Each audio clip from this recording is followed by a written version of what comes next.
पश्चिमी उत्तर प्रदेश की जनता को पूछने आए, यहां से लेकर सहारनपुर की जनता को पूछने आए, क्या भूले हैं क्या दंगे?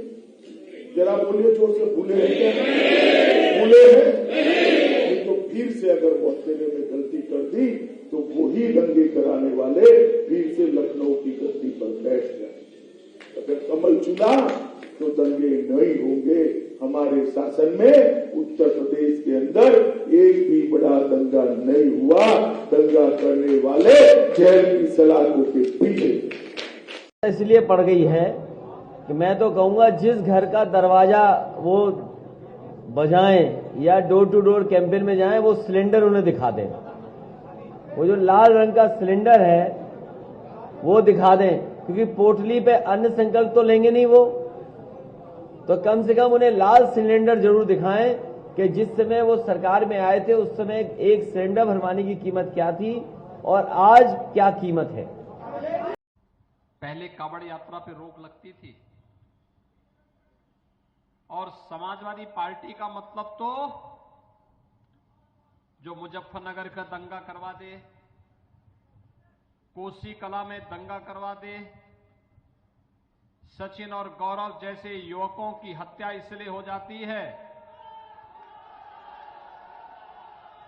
क्योंकि उन नौजवानों ने अपनी बहन की रक्षा करने के लिए वे गए थे और इस आधार पर उनकी निर्दोष नौजवानों की हत्या कर दी जाती है। 60 से अधिक हिंदू मारे गए थे मुजफ्फरनगर दंगे में और 1500 से अधिक हिंदुओं को जेल में बंद कर दिया था। गांव के गांव खाली हो गए थे और कैसे बंदूकों से भून रहे थे हिंदुओं को। सपा की यही पहचान है। यहां पर कभी मुजफ्फरनगर के किसानों पर, मुजफ्फरनगर के निर्दोष नौजवानों पर कभी गोली चला करके और कभी अयोध्या में राम भक्तों पर गोली चलाने का पाप भी और उसका दाग भी इनकी टोपी पर लगा हुआ है।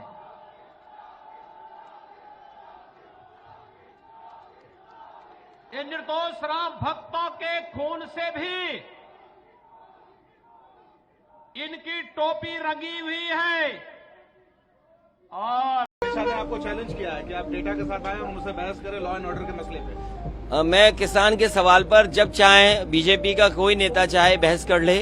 बीजेपी को ये बताना चाहिए 3 काले कानून क्यों लाए थे और 3 काले कानून अब किसानों के हक में क्यों नहीं है। ये 3 कानून इसलिए हटाए गए हैं क्योंकि भारतीय जनता पार्टी वोट चाहती है। इन्हें शर्म आनी चाहिए भारतीय जनता पार्टी के लोगों को, जिनकी वजह से 700 किसानों की जान गई। न जाने कितने किसान कितने दिन धरने पे बैठे रहे।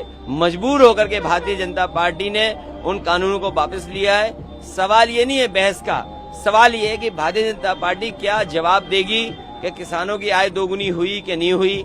और जो पहलवान हारने लगता है, जो पहलवान कुश्ती में हारने लगता है, वो हाथ पैर मारता है, कभी काटता है, कभी नोचता है और कभी कभी कुछ गला दबाता है। ये वो कोशिश है भारतीय जनता पार्टी की जो इस प्रदेश की जनता नाकाम करेगी।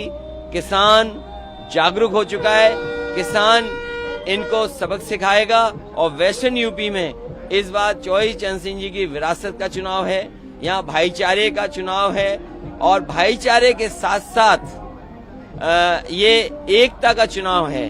और इस बार नारा भी यही है कि किसान भाईचारा चाहेंगे और भारतीय जनता पार्टी को कम से कम उस बात का जवाब देना चाहिए कि लखीमपुर में किस तरीके से किसानों को कुचला गया और जिस व्यक्ति ने कुचला है उसके पिताजी भारतीय जनता पार्टी की सरकार में गृह राज्य मंत्री हैं। उनकी कितनी महिमा मंडित किए जा रहे हैं उसकी कोई कल्पना नहीं कर सकता है। कम से कम इसका जवाब दें कि क्या भारतीय जनता पार्टी के गृह राज्य मंत्री के बेटे ने किसान कुचले थे कि नहीं कुचले थे।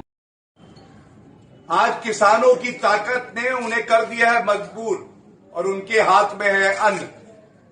ये किसानों की ताकत है। हाथों की गन जो है पीछे रख दी गई है, लेकिन हर कोई जानता है कि ये लाल टोपी लगाने वाले केवल लाल खून बहा सकते हैं, अराजकता फैला सकते हैं।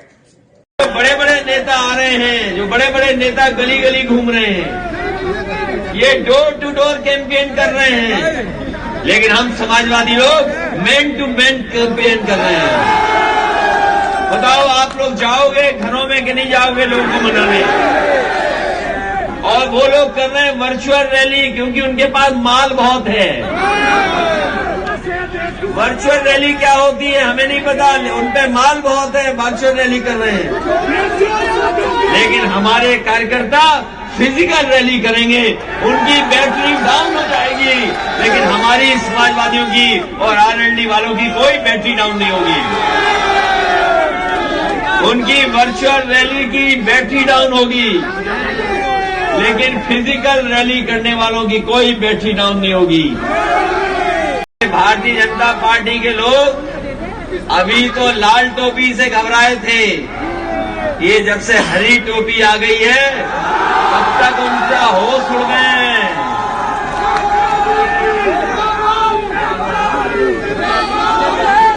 बताओ, लाल और हरी सफेद से ये घबरा गए कि नहीं घबरा गए?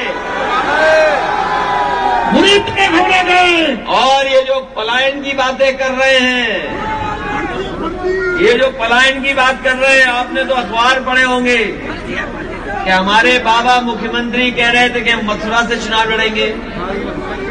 फिर बाबा मुख्यमंत्री ने कहा कि हम प्रयागराज से चुनाव लड़ेंगे। फिर बाबा मुख्यमंत्री कह रहे थे कि हम अयोध्या से चुनाव लड़ेंगे। और भारतीय जनता पार्टी ने उनका ऐसा राजनीतिक पलायन कराया कि उन्हें घर पहुंचा दिया। बताओ, वो घर पहुंच गए कि नहीं पहुंच गए?